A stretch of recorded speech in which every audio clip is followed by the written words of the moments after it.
سبحانك لا علم لنا إلا ما علمتنا إنك أنت العليم الحكيم.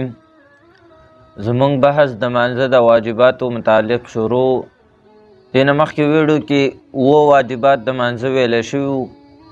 په نن ویډیو کې به باقي واجبات د مانځه ویلی کېږي.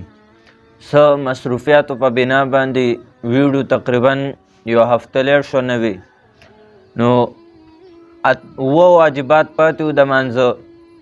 اوس نن به انشاءالله هغه وایو ټول. نو پهله ویلی شوي اتم نمبر تعدیل ارکان کول، یعنی رکوع سجده وغیره دا په اطمینان سره ادا کول په مانځه کې دا واجب دي. نهم نمبر قاعده اوله کې د تشهد په مقدار باندې کېناستل دا واجب دي. قاعده اوله دې ته وایي چې 3 رکعاتو والا مونځي یا 4 رکعاتو والا مونځي. په هغې کې په 2م رکعت باندې کېناستل التحیاتو لله والصلواتو نواله تر عبده ورسوله پورې دومره مقدار کېناستل دا واجب دي.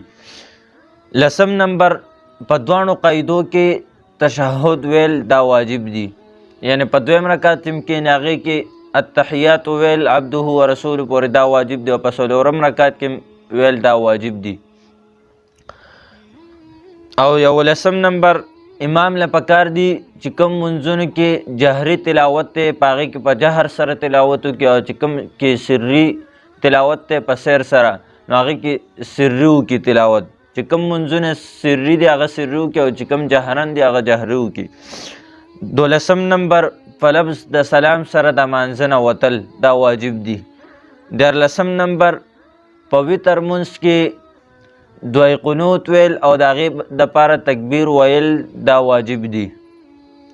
14م نمبر په دوانو اخترونو کې زائد تکبیرات کول دا واجب دي. زائد تکبیرات هر سړی پیژني، هغه امام چودھری کې تکبیرات چې وایي په منځ کې پهله یو تکبیر وایي، په هغې نه بعد نور تکبیرات وایي. نو 14 پوره شو واجبات نن.